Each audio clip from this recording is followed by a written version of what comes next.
All right, use the given x values to graph each function, then graph its inverse.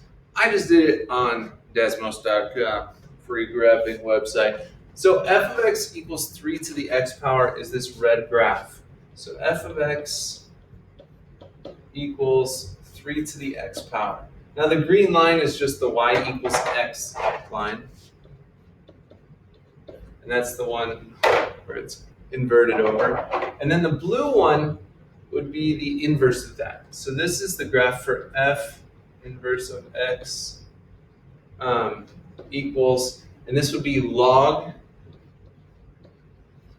base 3 to the x. So that would be the graph. Now, as far as the domain and range, domain, remember, is all your x values. So all of our x values are to the right of x equals 0. So we'll say, we could say x, so that x is greater than or equal to 0. So this would be our domain.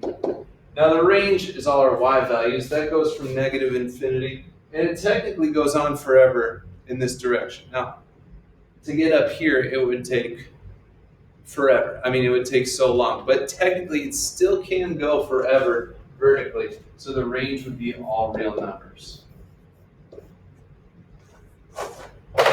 So let's try another one out. The graph for f of x equals 0.8x. That is the red line. 0.8 to the x. And then the blue line here would be the inverse of that. So f inverse of x equals log 0.8 x. So again, domain, if you look at all the x values, they're all greater than 0.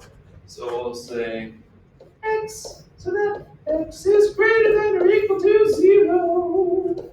That's our domain. And the range for this would again be all real numbers. Because the y's could be anything, anything, anything.